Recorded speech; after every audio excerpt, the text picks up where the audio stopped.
I never thought a single weekend could shatter everything I thought I knew about myself.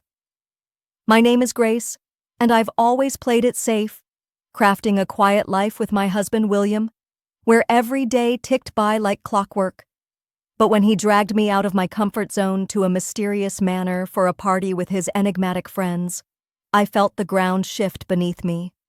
The air was thick with secrets, their gazes burned with unspoken promises, and I found myself teetering on the edge of something forbidden, something dangerous. Now, I'm caught in a storm of guilt and desire, and the way William looked at me after it all, calm, knowing, almost pleased, has left me questioning everything. What did he see in me that night? And what dark path is he leading me down next? Picture this: the soft hum of a late afternoon breeze slipping through my open window, carrying the faint scent of freshly cut grass from the neighbor's yard. I'm hunched over my desk, the glow of my computer screen casting shadows across my cluttered workspace, my fingers hovering over a half-finished design project that's due tomorrow. My name's Grace, and at 31, I've carved out a quiet little life for myself in a suburban pocket just beyond Chicago's bustling edge. I'm a graphic designer working from home, where the days often blur into a rhythm of deadlines and coffee refills. Stability is my anchor. I crave it, need it, like the steady tick of a clock. And yet, there's this restless itch beneath my skin, a whisper that I'm missing something wilder, something more. That's where William comes in. My husband, 34, is the kind of man who can light up a room without even trying. A freelance photographer with a grin that could charm the devil himself, he's got this mischievous streak that keeps me on my toes. We've been married for 6 years, and somehow, he still manages to make the ordinary feel like a thrill. Whether it's dragging me out for a spontaneous road trip to nowhere or pulling me into a slow dance in our kitchen at midnight, barefoot on the cold tile, his hands warm on my waist, he's got a way of turning life into an adventure. Our marriage isn't what you'd call conventional. There's a spark, a heat between us that simmers even in the quiet moments. Like the other night, when he came up behind me while I was washing dishes, his breath hot on my neck, whispering things that made my cheeks flush, and my hands fumble with the soapy plates. Let's just say the dishes didn't get finished right away, and the kitchen became, well, a different kind of messy. William's world, though, extends far beyond our little home. He's got this sprawling circle of friends, an eclectic bunch I've only ever glimpsed in passing. People like Jonathan, a brooding artist in his late 30s, all sharp angles and piercing eyes, who always seems to hover just a little too close when we talk. There's an intensity to him, a weight in his gaze that makes me shift uncomfortably, though I can't quite place why. I've met others too, fleeting faces at gallery openings or impromptu gatherings, each one more intriguing than the last. I've always been curious about this side of William's life, the parts he dips into when I'm not around.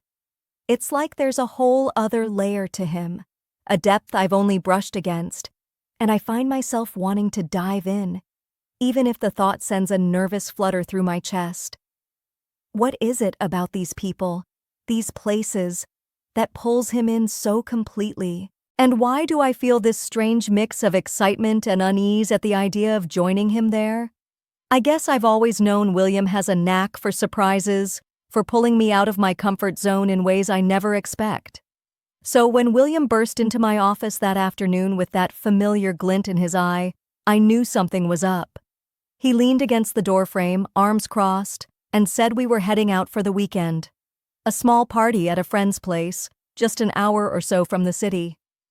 I hesitated, glancing at my unfinished project, but the way he looked at me, all eager and persuasive, made it impossible to say no.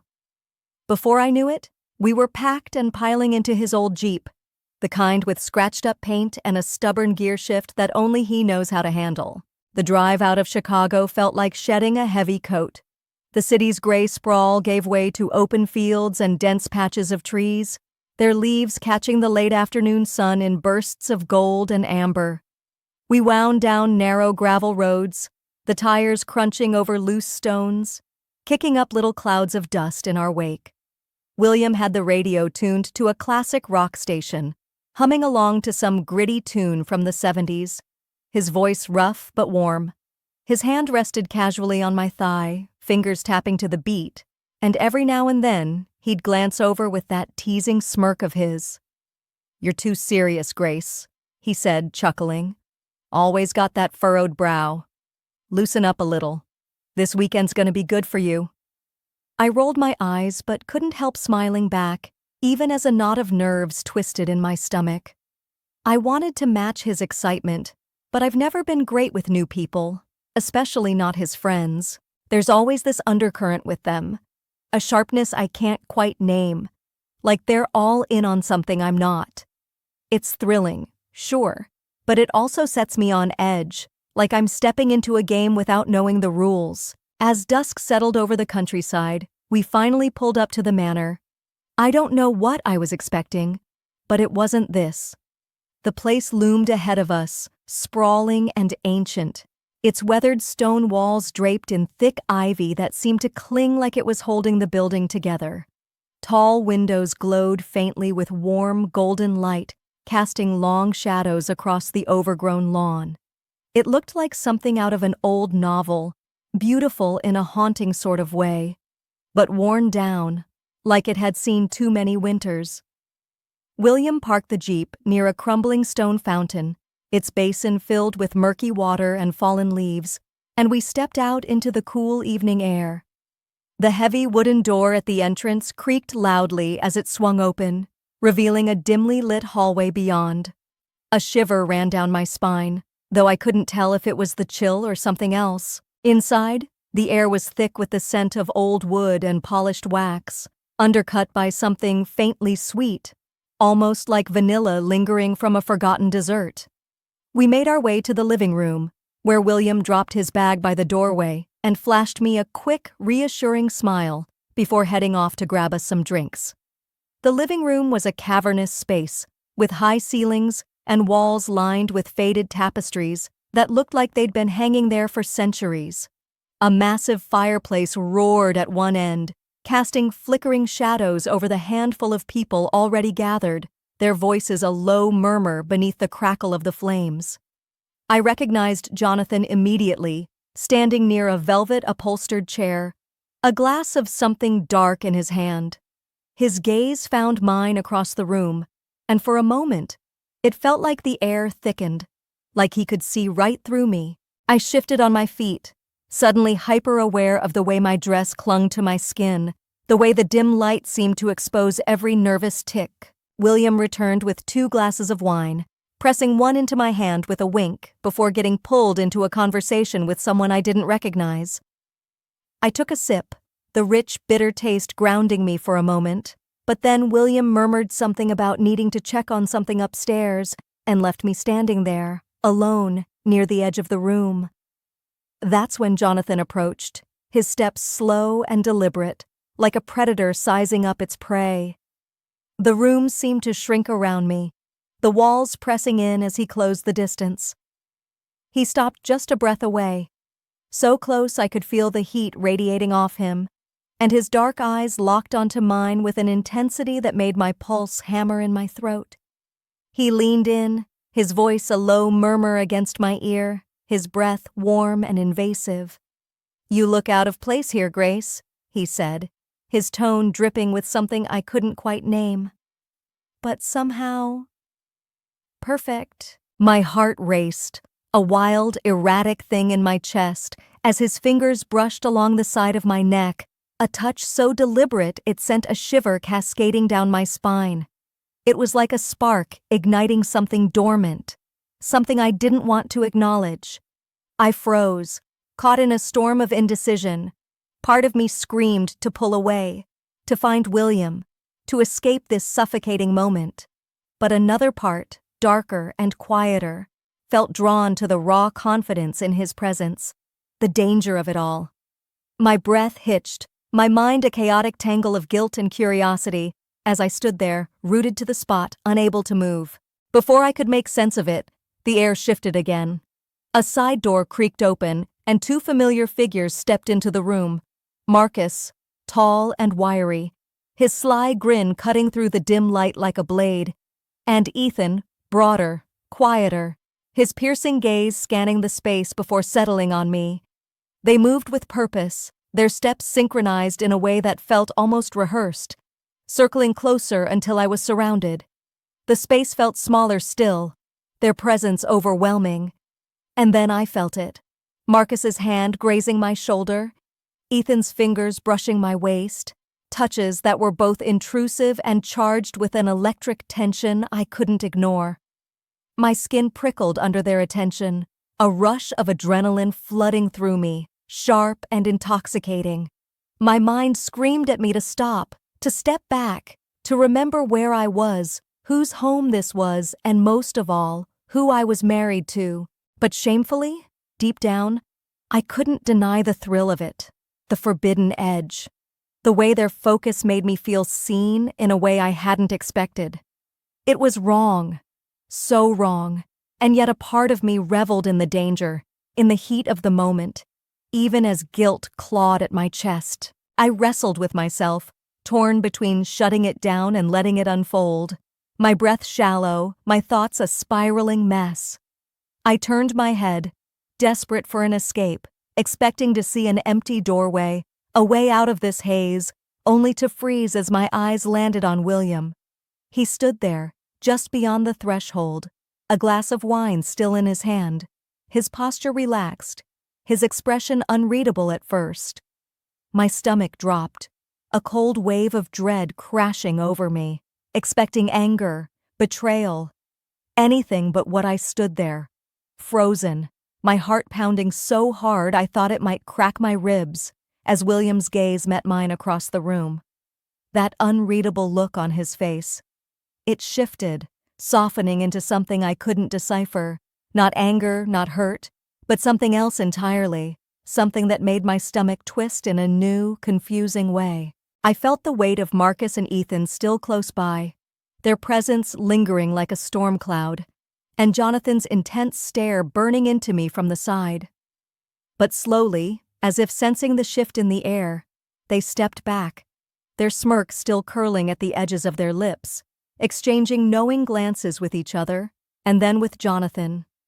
It was like they'd played their part in some unspoken script, and now they were retreating, leaving me to face the aftermath alone. The room felt heavier now, as if the very walls had absorbed the tension of those charged moments. The candlelight, flickering from ornate holders on the tables, cast long, jagged shadows across the faded tapestries, making the space feel like it was closing in, suffocating me with its ancient secrets. My hands trembled as I clutched the stem of my glass, the cool crystal a sharp contrast to the heat still prickling across my skin.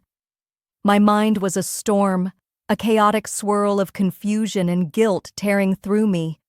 But beneath it all, there was something else.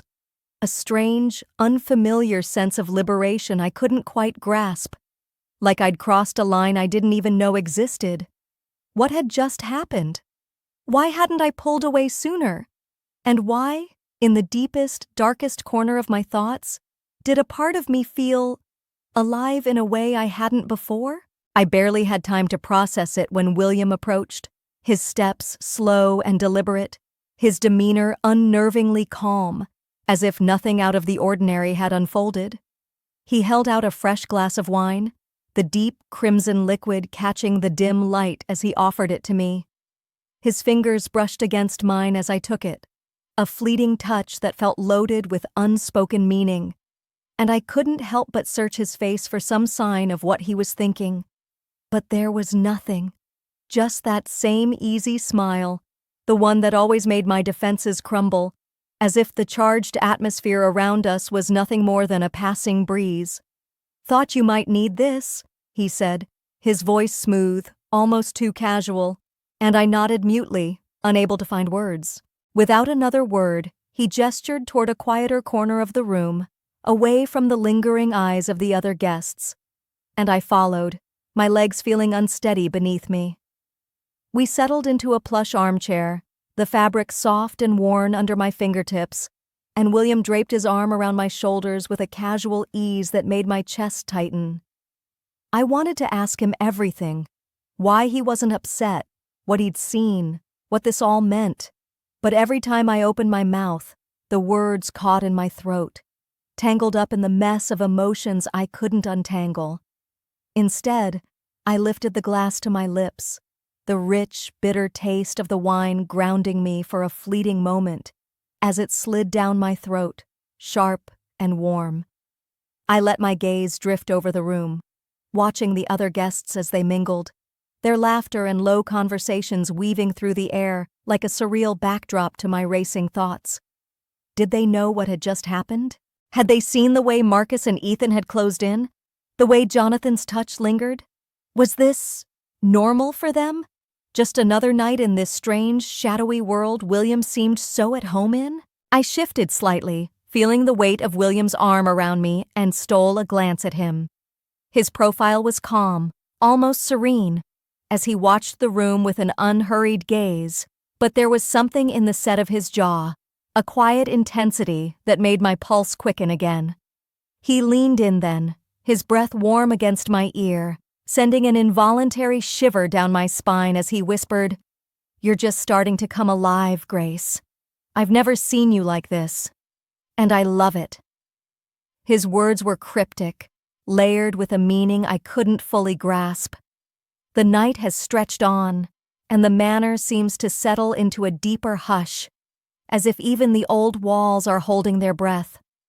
My mind is still reeling from earlier, from the way Jonathan's touch lingered, from Marcus and Ethan's overwhelming presence, and from William's cryptic words that keep echoing in my head. I can't shake the feeling that I've stumbled into something far bigger than myself, something I don't fully understand yet.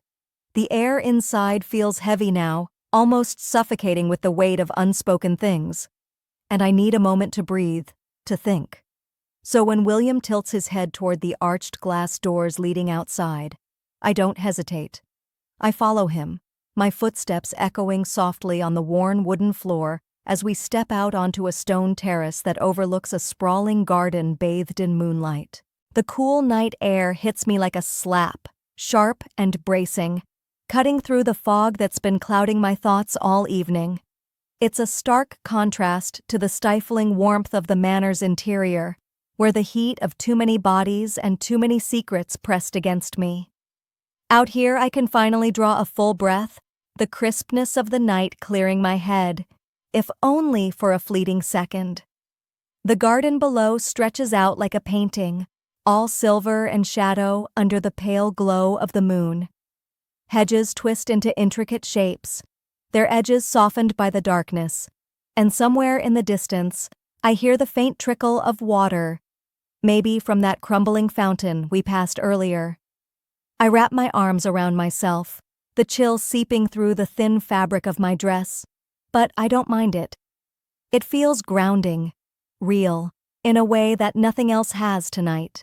William stands beside me, his silhouette sharp against the moonlit backdrop, hands tucked into his pockets as he gazes out over the garden. There's a quiet intensity to him, a stillness that makes my chest tighten with anticipation. I've been holding back the questions all night, swallowing them down with every sip of wine, but out here, with the world so still and the weight of the evening pressing down on me, I can't keep them buried any longer. My voice comes out softer than I intend, almost a whisper, as I turn to him. "Why, William? Why did you let it happen? Why did you just watch? Did you want this for me?" The words feel raw, like they've been scraped from some deep hidden part of me, and I brace myself for his response, my heart thudding so hard I'm sure he can hear it. He doesn't answer right away. Instead, he turns to face me, his eyes catching the moonlight in a way that makes them look almost otherworldly, piercing right through to the core of me. When he finally speaks, his voice is low, deliberate, each word chosen with care, and it sends a shiver down my spine that has nothing to do with the cold. "Grace, I've always known there's a part of you you've kept locked away, A side that's hungry for more than the safe, predictable life we've built together? You've felt it too, haven't you? That itch, that pull toward something bigger. He pauses, letting the words sink in, and I feel my breath catch, because he's right. I've felt it, that restless whisper beneath my skin, even if I've never dared to name it. He steps closer, the space between us shrinking, and his voice drops even lower, laced with something dark and intoxicating. Tonight was a test, a way to show you what you're capable of feeling. I set it up. With Jonathan, with the others, because I wanted to see you break free, to see you let go of all those walls you've built around yourself. His confession hits me like a wave, crashing over me with a force I wasn't prepared for. I'm torn, split right down the middle between a burning anger at being manipulated, at being pushed into something so far beyond my control, and a strange, unexpected gratitude for the raw honesty in his words. He's not hiding behind charm or vague hints anymore. He's laying it all bare, and there's a power in that. A pull. As the night finally wound down, the weight of everything that had happened clung to me like a second skin. The manor, with its ancient walls and flickering shadows, seemed to watch us as we gathered our things and slipped out into the early morning chill. The air outside was crisp, biting at my cheeks as we made our way to the Jeep, the gravel crunching underfoot with a sound that felt too loud in the stillness. I was beyond exhausted, my body heavy and my mind a tangled mess of emotions I couldn't begin to unravel. William opened the passenger door for me, his hand brushing mine for just a moment, and I climbed in, sinking into the worn leather seat as if it could swallow me whole and hide me from my own thoughts. The drive back to the city was a quiet one, the kind of silence that feels loaded, pregnant with things left unsaid. The Jeep's headlights sliced through the pre-dawn darkness, illuminating stretches of empty road flanked by shadowy trees that loomed like silent sentinels. William kept his eyes forward, one hand on the wheel, the other resting on the gear shift. But I caught the faint curve of a smile playing on his lips, a subtle, knowing thing that sent a shiver through me. I couldn't tell if it was satisfaction, anticipation, or something else entirely, and I didn't have the energy to ask. Instead, I turned my gaze out the window, watching the world blur past in streaks of black and gray, my reflection a ghostly outline in the glass. My mind kept replaying the night, every charged moment, every fleeting touch from Jonathan, Marcus, and Ethan, every word William had whispered under the moonlight, the way his confession had stripped me bare, exposing truths I hadn't been ready to face. Each memory felt like a thread, pulling at something deep inside me, unraveling the person I thought I was. I'm different now. I can feel it. Whether that's a good thing or a bad thing, I'm not sure yet. There's a line I crossed back there at the manor, a boundary I never imagined I'd step over, not in a million years. And yet, sitting here beside William, with the hum of the engine filling the silence between us, I don't feel the crushing guilt I expected. There's no heavy weight of shame pressing down on me, no gnawing regret. Instead, there's this quiet acceptance settling into my bones, a strange sort of peace with what happened. More than that, there's a flicker of curiosity, a whisper of wonder about what could come next. What did William mean when he talked about breaking free, about showing me what I'm capable of feeling? What other tests, what other nights might be waiting on the horizon? The thought should terrify me, should send me spiraling into panic, but with him here, it doesn't. It just intrigues me. The city lights eventually came into view, faint at first, then growing brighter as we neared home, their glow a stark contrast to the wild, untamed darkness of the countryside we'd left behind. My body ached with exhaustion, every muscle protesting as we pulled into our driveway, the familiar sight of our modest house grounding me in a way I desperately needed. We stumbled inside, the quiet of our home wrapping around us like a blanket, and I barely had the strength to kick off my shoes before we made our way to the bedroom. The world felt softer here, safer, the edges of the night blurring as I collapsed onto the bed, the mattress dipping under my weight. William was right behind me, his presence a steady warmth as he slid in beside me, pulling me close with an ease that felt both comforting and charged with something unspoken. His arm draped over my waist, his hand finding the small of my back, tracing lazy, slow circles against my skin through the thin fabric of my shirt. The gesture was intimate, soothing, but it carried an undercurrent of something more, a reminder of the night we'd just lived through. His breath was warm against my neck as he murmured into the quiet, his voice low and rough with fatigue, but laced with a promise that made my heart skip. We've only just started, Grace. There's so much more to explore, so much more to discover together. Don't forget to subscribe, like, and comment if you enjoyed this story. This will help us create more engaging stories for you.